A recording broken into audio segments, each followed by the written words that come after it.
The rusty comet was a testament to resilience, a patchwork of welded plates and jury-rigged systems that had carried Jace Stone across half the galaxy.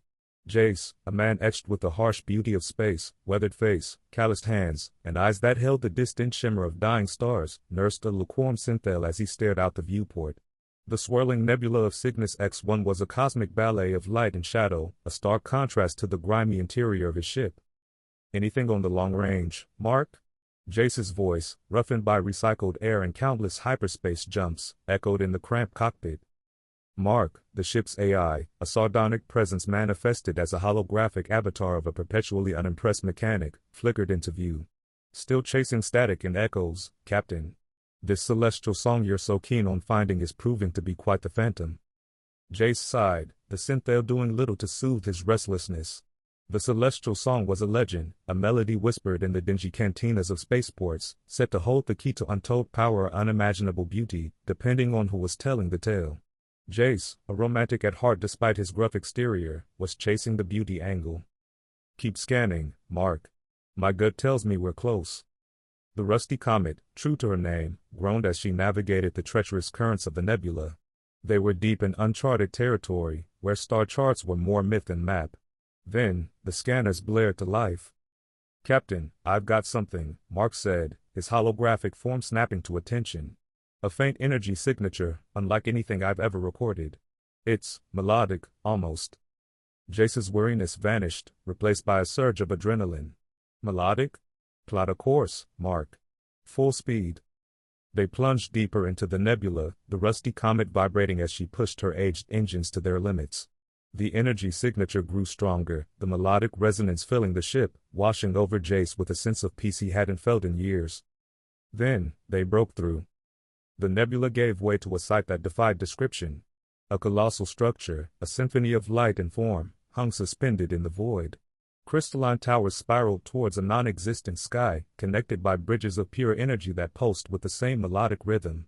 It was a city of song, a testament to a civilization that had mastered the music of the cosmos.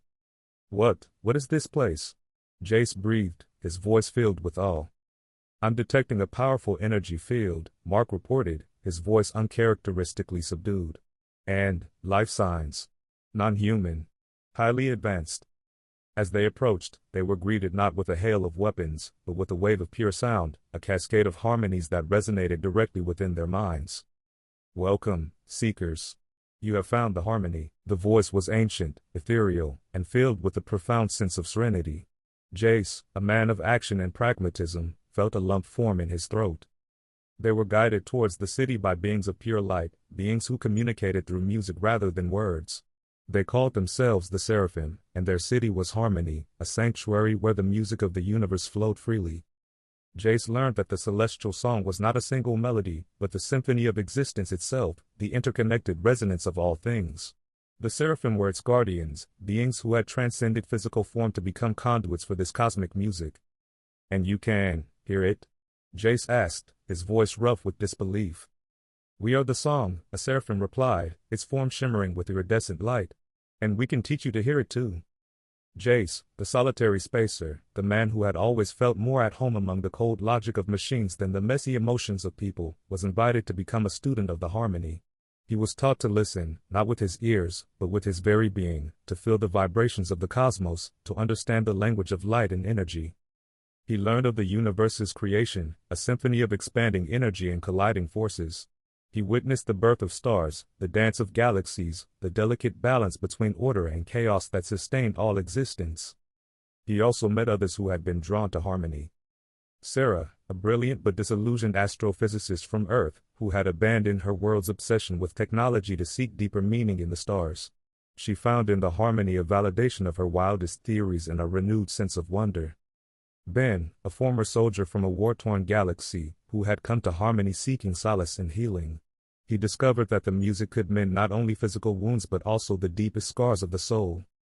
Together, they formed a connection, a fellowship of seekers drawn to the same cosmic song. Jace discovered within himself a talent he never knew he had. He began to resonate with the harmony, to feel its rhythms flowing through him, to understand its intricate patterns. He learned to manipulate the energy of the universe, not through technology, but through the power of his own being, channeling the music of creation. But their sanctuary was not immune to the darkness that lurked in the shadows of the cosmos. A dissonant force, known only as the cacophony, was spreading across the galaxies, a chaotic wave of disharmony that threatened to unravel the delicate balance of the universe. The cacophony was the antithesis of the harmony, a destructive energy that sought to silence the music of creation and plunge the cosmos into eternal chaos. Its herald, a being of pure discord named Malachor, arrived at harmony, seeking to corrupt the city of song and twist its power to his own destructive ends. Malachor unleashed his chaotic energy upon harmony, shattering its crystalline towers, disrupting its melodic flow, and threatening to silence the seraphim forever. Jace, Sarah, and Ben stood against him, an unlikely trio against a cosmic storm. They fought not with weapons, but with music, channeling the power of the harmony to counter Malachor's discord. Sarah, with her scientific mind, understood the mathematical precision of the harmony, weaving intricate counter-melodies that disrupted Malachor's chaotic rhythms. Ben, drawing upon his experience as a soldier, found a strength in the music, a warrior's resilience that could deflect Malachor's attacks. Jace, wielding the raw power of his connection to the harmony, became a conduit for the universe's creative force. He sang with the voice of 1,000 stars, his melody a symphony of hope and defiance that pushed back against Malachor's encroaching darkness. The battle was a clash of cosmic forces, a war fought not with lasers and explosions, but with harmonies and dissonances that echoed across dimensions. In the end, it was Jace's song that prevailed. He reached into the heart of the harmony, drawing upon the purest notes of creation, and unleashed a wave of music so powerful, so pure, that it shattered Malachor's chaotic form, silencing the cacophony and restoring balance to the universe. The battle won, harmony was healed, its crystalline towers rebuilt, its music flowing stronger and more beautifully than ever before. Jace Stone, the solitary spacer, the unlikely bard, stood at the heart of the city, forever changed by his journey. He had found a home not in the cold vacuum of space, but in the warm embrace of the universal song.